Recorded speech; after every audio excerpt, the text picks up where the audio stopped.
వేగోల్డ్ trusted gold buyers మీరు తాకట్టు పెట్టిన బంగారాన్ని విడిపించి ఈ రోజు ఉన్న మార్కెట్ ధరకు కొనబడను. భూపాలపల్లి జిల్లా కన్నెపల్లి పర్యటనకు మాజీ మంత్రి బీఆర్ఎస్ వర్కింగ్ ప్రెసిడెంట్ కేటీఆర్ వెళ్తున్నారు. ఇక హైదరాబాద్ వరంగల్ హైవేపై పోలీసులంతా భారీగా మోహరించినటువంటి పరిస్థితి అయితే ఈ రోజు ఏర్పడింది. ఇంకా పెంబర్తిలో కేటీఆర్ కాన్వాయ్ ని పోలీసులు కూడా నిలిపివేశారు.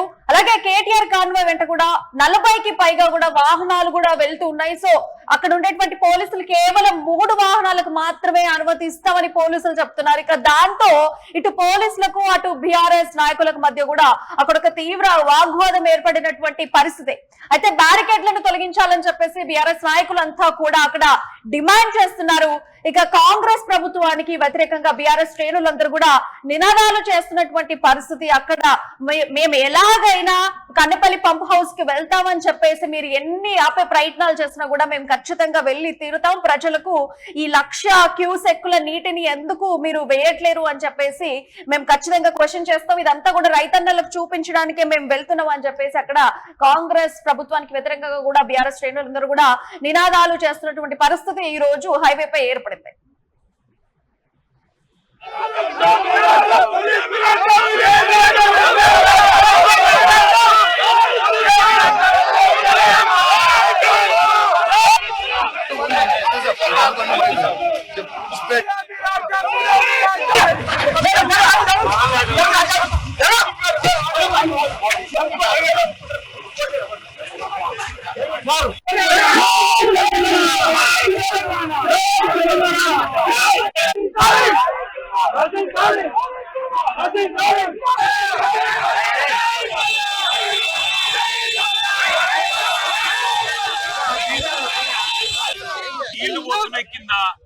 కానీ ప్రభుత్వం తన చేతగాంతనాన్ని తన అసమర్థతను కప్పిపుచ్చుకోవడానికి మమ్మల్ని జనగామ దగ్గరనే అడ్డుకునే ప్రయత్నం చేస్తా ఉన్నాయి. ఎందుకు అడ్డుకుంటున్నారని మేము అడిగాం పోలీసులు. మాకు ఆదేశాలు ఉన్నాయంటారు. కింద నీళ్లు వృధాగా పోతుంటే అవి రైతులకు చూపెడతామంటే మీకెందుకు భయం? ఎల్నీనో అంటున్నారు, కరువు వచ్చింది అంటున్నారు. కరువు వచ్చినా ఇవాళ కల్పతరువు లాంటి కాళేశ్వరం తెలంగాణకు ఉన్నది. కల్పతరువు లాంటి కాళేశ్వరంలో మీరు చేసేది ఏం లేదు. కన్నెపల్లి కాడ 2 బటన్లు నొక్కాలి అంతే. ఆ 2 బటన్లు నొక్కితే మా కరీంనగర్ నియోజకవర్గంలోని మొట్టమొదటి బెనిఫిషరీ కరీంనగర్ నియోజకవర్గంలోని ప్రాంతం. అందుకే ఈ రకంగా మొత్తం నీళ్ళన్నీ కూడా కాళేశ్వరం ప్రాజెక్టు ద్వారా ఇవ్వచ్చు అనే మాట చూపెడతామని మేము పోతుంటే కాళేశ్వరం కూలిపోయిందన్న సన్నాసి రేవంత్ రెడ్డి ఇవాళ తన అసమర్థతను తప్పిపుచ్చుకోవడానికి తన చేతగాంతనాన్ని మరి ప్రజలకు తెలవకుండా దాపెట్టే ప్రయత్నం మమ్మల్ని అరెస్ట్ చేసే ప్రయత్నం చేస్తున్నారు. కానీ కన్నెపల్లి చేరుకుంటాం. తప్పకుండా అన్ని విషయాలు రైతులకు అక్కడ పారుతున్న నీళ్లు చూపెడతాం. పైకి నీళ్ళు ఎట్లా తీసుకుపోవాలో కూడా చూపెడతాం. ప్రభుత్వం దిగొచ్చేదాకా పోరాటం చేస్తాం. అయితే ఈ రోజు కన్నపల్లి పంప్ హౌస్ పర్యటనకు వెళ్తున్నటువంటి మాజీ మంత్రి బీఆర్ఎస్ వర్కింగ్ ప్రెసిడెంట్ కేటీఆర్ అలాగే బీఆర్ఎస్ నాయకులందరినీ కూడా హైవే పైనే పోలీసు అందరూ కూడా ఆపడం జరిగింది. సో ఈ ప్రకారంగా కేటీఆర్ మాట్లాడుతూ అసలు కాంగ్రెస్ ప్రభుత్వం చేతకానితనం క్లియర్ గా తెలుస్తుంది. 1,00,000 క్యూసెక్కుల వాటర్ వృధాగా పోతుంటే ఎందుకు ఎత్తిపోయడం లేదు? ఇదంతా కూడా రైతన్నలకు చూపిద్దామని మేము వెళ్తే ఇలాంటి ఒక పరిస్థితి ఏర్పడింది. మమ్మల్ని ఇక్కడనే ఆపినటువంటి పరిస్థితి ఏర్పడిందని చెప్పేసి కేటీఆర్ మాట్లాడడం జరిగింది. సో ఈ అంశానికి సంబంధించినటువంటి మరింత ఇన్ఫర్మేషన్ మా రిపోర్టర్ రమేష్ అడిగి తెలుసుకుందాం. లైవ్ లో సిద్ధంగా ఉన్నారు. అయితే రమేష్ చెప్పండి, వాళ్ళని బీఆర్ఎస్ నాయకులందరినీ కూడా హైవే పైనే ఆపేశారు. ఓన్లీ 3 వాహనాలకు మాత్రమే అనుమతి ఇస్తామని చెప్పారు. అసలు ఇది ప్రభుత్వం కాంగ్రెస్ ప్రభుత్వం కావాలనే కక్షపూరితంగా చేస్తుందా, లేకపోతే ఎందుకు ఇట్లా ఆపే ప్రయత్నం ఎందుకు చేస్తుంది? డీటెయిల్స్ రమేష్. ఎస్ ప్రియా, ఇవాళ కేటీఆర్ పర్యటనలో తీవ్ర ఉద్రిక్తత పరిస్థితులు నెలకొన్నాయని చెప్పుకోవచ్చు. ఏదైతే పూర్తిగా కూడా జనగామ జిల్లాలోని పెంబర్తిలో పోలీసులు బీఆర్ఎస్ పార్టీ నాయకులను పూర్తిగా కూడా ముందస్తుగా కేటీఆర్ పర్యటన ఉన్నదనేటటువంటి ఒక నేపథ్యంలో అరెస్టులు చేసే ప్రయత్నం కూడా చేశారు. అయితే ప్రధానంగా గోదావరిలో 1,00,000 క్యూసెక్కుల నీళ్లు వృధాగా వెళ్ళిపోతా ఉన్నాయి. దాన్ని పట్టించుకునేటటువంటి ఒక నాదుడు లేకపోవడం అనేది నిజంగా బాధాకరము. తెలంగాణ ప్రభుత్వం ఏం చేస్తుంది? 1,00,000 క్యూసెక్కుల నీళ్లు వృధాగా పోతుంటే ఒకవైపు ఏమో ఎల్నినో ప్రభావం అంటా ఉన్నారు. రైతులకు కనీసం నీళ్ళని ఇవ్వకుండా ఉన్నటువంటి నీళ్ళని కాపాడకుండా ఆ నీటిని పూర్తిగా కూడా వృధాగా పోతుంటే ప్రభుత్వము మొదనిద్ర పోతుందా అంటూ కూడా కేటీఆర్ ప్రశ్నించినటువంటి వైనాన్ని మనం చూసాం ప్రియా. మొత్తానికైతే దాదాపు 40కి పైగా వాహనాలతోని కేటీఆర్ కాన్వాయ్ అయితే హైదరాబాద్ నుంచి బయలుదేరింది. ఇందులో కూడా ఏదైతే మాజీ మంత్రి జగదీష్ రెడ్డి కావచ్చు, కేటీఆర్ కావచ్చు, పల్లా రాజేశ్వర రెడ్డి, బాల్క సుమన్, పాడి కౌశిక్ రెడ్డి, చాలా మంది బీఆర్ఎస్ పార్టీ నాయకులు కూడా పూర్తిగా కన్నేపల్లి పంప్ హౌస్ దగ్గరికి వెళ్ళి అక్కడ ఏం జరుగుతుంది అసలు నిజాలని మేము రైతాంగానికి, రైతులకు చూపెడతాము, అక్కడ నీళ్లు వృధాగా ఎలా వెళ్తున్నాయి, ప్రభుత్వం ఏం చేస్తుంది, ప్రభుత్వము అదేవిధంగా అధికారుల పనితీరు ఎలా ఉంది, నీటిని ఎందుకు పట్టించుకోవట్లేదు, ఇదంతా కూడా మేము రైతులకు చూపెడతాము, అన్నదాతలకు చూపెడతాం అంటూ కూడా బీఆర్ఎస్ పార్టీ పెద్ద ఎత్తున కన్నెపల్లి పంప్ హౌస్ కు ఒక పర్యటనకు పిలుపునిచ్చినట్టుగా తెలుస్తుంది ప్రియా. అయితే ఈ నేపథ్యంలోనే వాళ్ళంతా కూడా ఒక కాన్వాయ్ తో బయలుదేరారు. మొత్తం కూడా బయలుదేరిన తర్వాత ఇక జనగామ జిల్లాకు వచ్చిన తర్వాత కొంత పోలీసులు మొత్తం కూడా బారిగేట్లు పెట్టి, లేదు మీ వాహనాలకు మేము అనుమతించము, కేవలం 3 మాత్రమే వెళ్ళాలి, 43 వాహనాలు వెళ్తే గనక మేము అసలు పంపించమంటూ కూడా పోలీసులు అడ్డుకునే ప్రయత్నం చేశారు ప్రియా.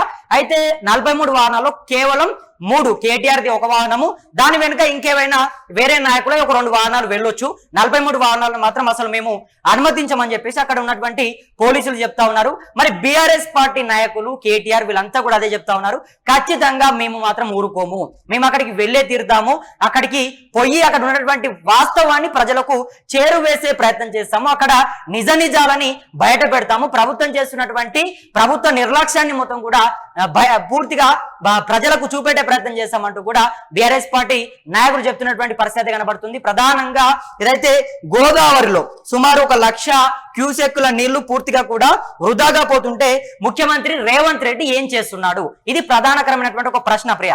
అయితే మరి కేటీఆర్ కూడా ఇప్పటికే చాలా సందర్భాల్లో రైతులకు సంబంధించి ఆయన చెప్పే ప్రయత్నం చేశారు. ఏదైతే యూరియా విషయంలో తెలంగాణ రాష్ట్ర వ్యాప్తంగా యూరియా విషయంలో కూడా అన్నదాతలు చాలా ఇబ్బందులు పడతా ఉన్నారు, ఇబ్బందులు పెట్టకండి, రైతులకు కనీసం యూరియా కూడా సమయానికి సకాలంలో అందించడం లేదు ప్రభుత్వం అంటూ కూడా విమర్శలు చేసింది. కానీ ఇవాళ పూర్తిగా అన్నదాతలను దృష్టిలో పెట్టుకొని రైతులకు వాస్తవాన్ని మేము చూపెడతామంటూ కూడా అక్కడికి వెళ్లారు. అయితే అక్కడ పూర్తిగా కూడా ఒక హైడ్రామా వాతావరణం అయితే నెలకొందని చెప్పుకోవచ్చు ప్రియా. మొత్తం కూడా పోలీసులు, అటువైపు బీఆర్ఎస్ పార్టీ నాయకులు, ఒక పెద్ద ఎత్తున తోపులాట జరిగింది ఇద్దరికి మధ్య కూడా. సో మొత్తానికైతే ఈ ఏదైతే కన్నేపల్లి పంప్ హౌస్ పర్యటనలో బీఆర్ఎస్ పార్టీ నాయకులు పూర్తిగా కూడా ఖచ్చితంగా మేము అక్కడికి ఇవాళ వెళ్తాము, అక్కడ ఏదైతే నీరు వృధాగా వెళ్తున్నాయో వాటిని ఖచ్చితంగా ప్రజలందరికీ కూడా, రైతులందరికీ కూడా చూపెడతామని చెప్తా ఉన్నాడు. అదేవిధంగా ప్రభుత్వం దొంగతనం బయటపడుతుంది అనేటటువంటి ఒక భయంతోనే పోలీసులను పెట్టి మమ్మల్ని అడ్డుకుంటుంది, మేము అక్కడ ఉన్నటువంటి వాస్తవాలని రైతులకు చూపెడతామనేటటువంటి ఒక కారణంతోనే పూర్తిగా కూడా రేవంత్ రెడ్డి పోలీసులను పెట్టి మమ్మల్ని ఆపే ప్రయత్నం చేస్తున్నాడు అంటూ కూడా కేటీఆర్ ప్రధానంగా విమర్శించినటువంటి పరిస్థితి కనబడుతుంది ప్రియా. మరి మొత్తానికైతే ఇక ఒకవైపు ఏమో వాళ్ళు వెళ్తామని చెప్తా ఉన్నారు, మరొక వైపు ఏమో పోలీసులు ప్రసక్తి లేదు, కేవలం 3 వాహనాలు మాత్రమే వెళ్ళాలని వాళ్ళు చెప్పినటువంటి పరిస్థితి. ఇక్కడ చూసుకుంటే ఓన్లీ 3 వాహనాలకు మాత్రమే పర్మిషన్ ఇస్తాము, అన్ని వాహనాలు వెళ్ళడానికి వీల్లేదు అని చెప్పేసి పోలీసులు తెగేసి చెప్తున్నారు. ఒక దిక్కు చూసుకుంటే బీఆర్ఎస్ పార్టీ మేము రైతన్నలకు నిజాలు మేము తెలియపరచడానికే వెళ్తున్నాం అని చెప్పేసి వాళ్ళు చెప్తున్నారు. అంటే ప్రతిపక్షాల పర్యటనను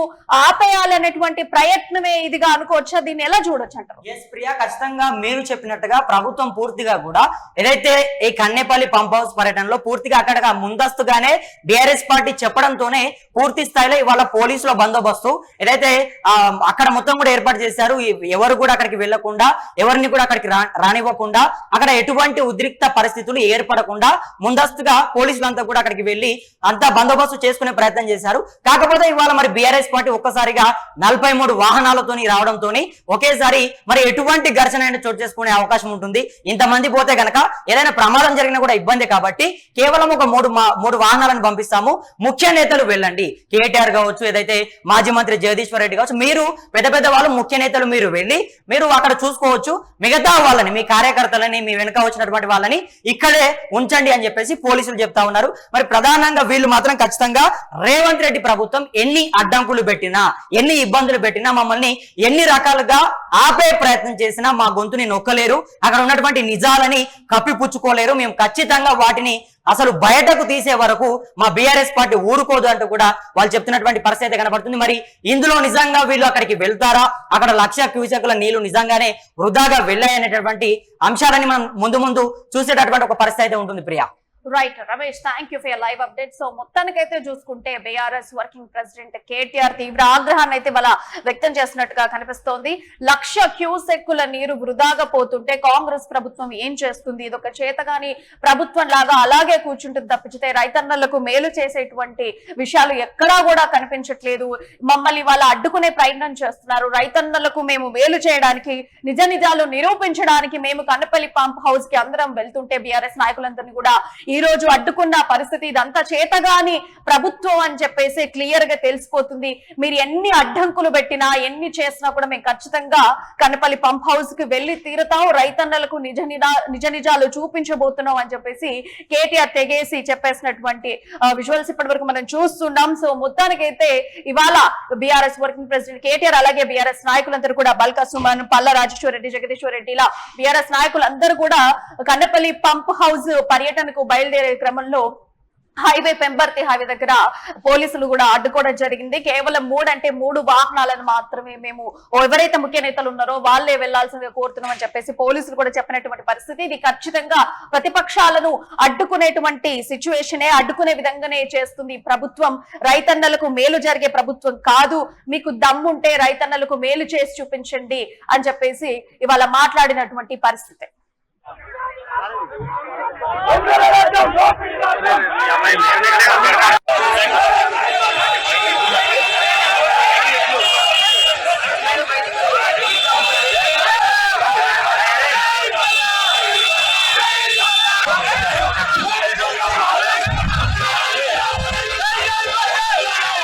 ప్రభుత్వానికి తెలివి లేదు, పోతున్నాం. అది కూడా ఎంత భయం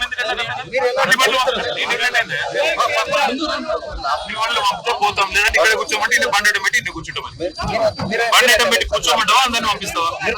మీ డిఎస్పీ ఎక్కడ ఎక్కడున్నా? మీ డిఎస్పీ నువ్వు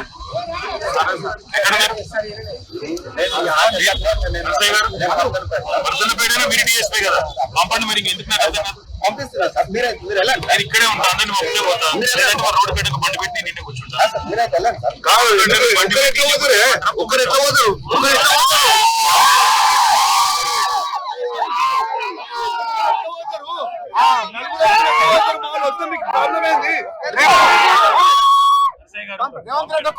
రాష్ట్రంలో